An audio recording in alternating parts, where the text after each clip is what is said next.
Non mais il y en a, vous avez complètement craqué en fait. Donc là, si j'ai bien compris, il y en a, vous êtes en train de reprocher à Yamal de pas mettre des doublés à chaque match. De pas pondre des masterclass à chaque match comme il a pu le faire contre la France par exemple, c'est ça? Est-ce que vous êtes sérieux les gars? Mais vous êtes fous ou quoi? Je comprends pas. Alors ok, il n'y a pas de problème, il a pas fait un grand match aujourd'hui, c'est vrai. C'est vrai qu'on est habitué à beaucoup plus de sa part. C'est vrai qu'il te fait pas un match exceptionnel. Mais il te fait pas un match exceptionnel pour Lamine Yamal les gars. Parce que si c'est n'importe quel autre joueur qui te fait ce match-là, tout le monde crie au génie, tout le monde dit « Ah ouais, magnifique le match de Yamal aujourd'hui ». Tout simplement, les frères. C'est ça la différence, les gars. Au bout d'un moment, il faut quand même mettre les choses dans le contexte. Il faut quand même doser un petit peu. Je vous le dis, n'importe quel autre joueur fait le match de Yamal aujourd'hui, tout le monde dit « Oh, il fait un match correct. Ouais, il n'a pas été mauvais aujourd'hui. » Mais parce que c'est Yamal, les gens attendent juste qu'il fasse un faux pas. Ça y est, ça lui tombe dessus. Ça montre à quel point aujourd'hui ce petit a pris de l'avance, les gars. Ça montre à quel point ce petit, les gars, aujourd'hui, il est rentré dans vos têtes, faut le dire. 17 ans, il a autant de haters, franchement, c'est là où je suis surpris de voir ça, les gars. Et quand je vous dis qu'il fait pas un match si horrible que ça, déjà, premièrement, c'est peut-être l'un des meilleurs joueurs espagnols aujourd'hui pour commencer. Avec Pedri et Nico Williams par intermittence, c'est le joueur qui provoque le plus de danger côté espagnol. Ça, c'est une première chose. Deuxième chose, les gars, ce qu'il faut aussi prendre en compte, bien sûr, le premier but, il vient de qui, les gars? C'est qui est à l'origine du premier but espagnol, encore une fois aujourd'hui, comme contre la France? C'est Yamal. Yamal est à l'origine du premier but. Yamal est le joueur qui provoque le plus de fautes dangereuses, de coups francs dangereux pour l'Espagne aujourd'hui.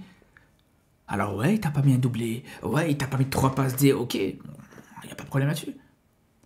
Mais de là à nous faire croire, ils veulent te faire croire que Yamal est surcoté, que Yamal est pas si extraordinaire que ça, que le match de Yamal remet en cause tout ce qu'il a pu faire jusqu'ici. Ah, franchement, les gars, c'est abusé. Vraiment, c'est abusé.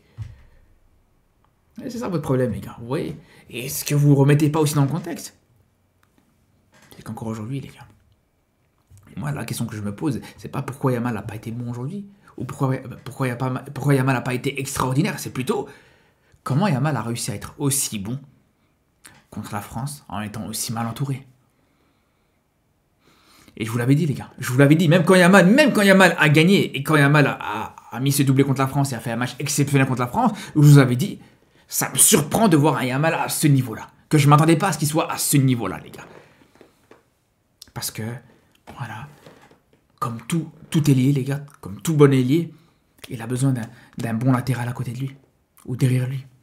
Et entre Mingueza, qui se fait virer du Barça il y a quelques années d'ici, parce que vraiment le niveau était très très limité, qu'il n'avait pas sa place dans ce club, et Pedro Porro qui en vaut pas mieux, c'est sûr que c'est compliqué, les gars. Je vous dis, ça ne nous surprend pas du tout quand on suit le Barça régulièrement, on sait à quel point Yamal, s'il n'a pas un Koundé dans ses grands jours, s'il n'a pas un Eric Garcia qui est aussi dans ses grands soirs, tu le retrouveras toujours amoindri comme n'importe quel ailier aujourd'hui, c'est tout à fait normal. Dembélé, on parle de Dembélé par exemple, s'il est aussi bon Dembélé, c'est parce qu'il joue avec le meilleur latéral droit au monde, tout simplement. C'est la vérité. Donc faut pas négliger aussi cette importance-là. Et en dehors de ça, les frères, en dehors de ça, encore une fois, même dans l'ensemble de cette équipe espagnole, il y a de grosses limites. Faut être honnête, les frères. Comparé au Portugal, comparé au Portugais, où pour moi l'effectif est largement au-dessus. L'effectif portugais est largement au-dessus de cette équipe d'Espagne. Alors peut-être que côté espagnol, il y a plus de joueurs qui sont stratosphériques, il y a plus de cracks entre Pedri et Yamal, c'est vrai. Mais le Portugal reste plus complet quand même. On parle quand même d'une équipe espagnole avec Oyarzabal comme numéro 9. Alors ouais, il met un but exceptionnel aujourd'hui, Oyarzabal. Mais on connaît tous ses limites. Ceux qui le suivent régulièrement connaissent les limites de ce jour-là, par exemple. Donc, c'est là où je vous dis, les frères, ouais, il n'y a pas de problème. Yamal n'a pas été au rendez-vous aujourd'hui. Yamal ne fait pas un match auquel on a l'habitude de voir. Mais déjà, pour commencer, je vous le dis, les frères, citez-moi un autre match, un autre grand match de Yamal cette saison où il a été aussi mauvais, où il n'a pas apporté énormément comme aujourd'hui.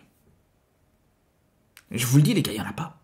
Il n'y en a pas si on prend tous les grands matchs du Barça cette saison. Il n'y en a pas un où il n'est pas aussi impressionnant. Les grands matchs en Ligue des Champions, même sur la défaite contre l'Inter, le match retour contre l'Inter, malgré ça, il fait un match intéressant. Les grands matchs en Liga, les Classicos, les matchs contre l'Atlético, en Super Coupe du Roi, en Coupe du Roi aussi.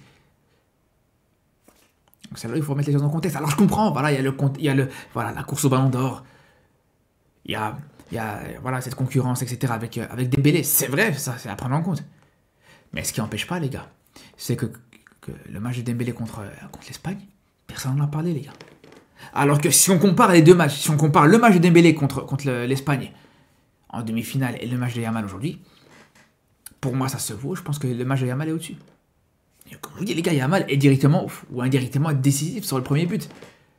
Yamal provoque des situations de faute, des coups francs pour l'Espagne. Yamal est le joueur qui t'apporte le plus de danger côté espagnol, encore une fois, avec Pedri, avec Nico Williams, les gars. Donc c'est là où je vous dis, pour moi, qui gagne ou qui gagne pas cette finale, qui gagne ou qui gagne pas cette Nations League, pour moi, ça change absolument rien. Et je vous l'ai dit, encore une fois, les frères, depuis le début.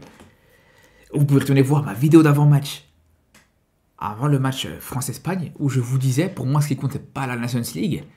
Ce qui compte, c'est la confrontation entre Dembélé et Yamal dans le match France-Espagne, pour le coup.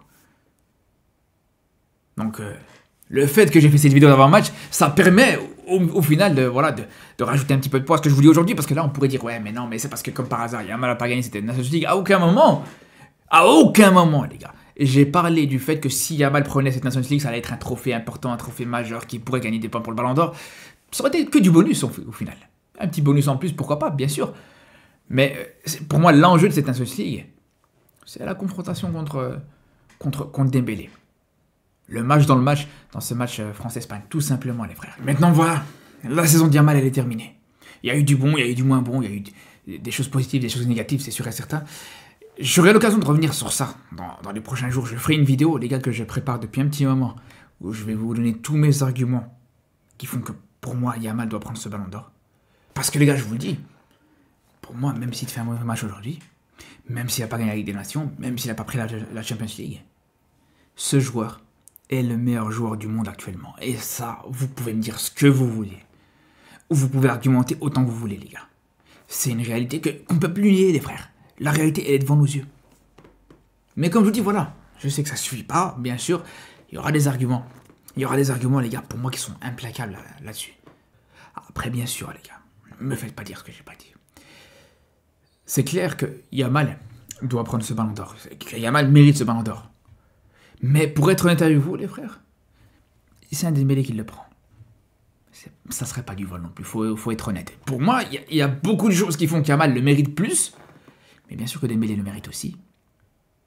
Et je dirais même que même un Hakimi, s'il prend ce Ballon d'Or, ça me choque pas. Un Vitinha, s'il prend ce Ballon d'Or, ça me choque pas. Donc voilà. C'est là où je remets les choses dans le contexte. Bref, en tout cas les frérots, comme je vous dis, on aura l'occasion d'en reparler de ce Ballon d'Or. On en reparlera et on en reparlera. Je vous dis à très bientôt et surtout d'ici là les gars. Prenez soin de vous.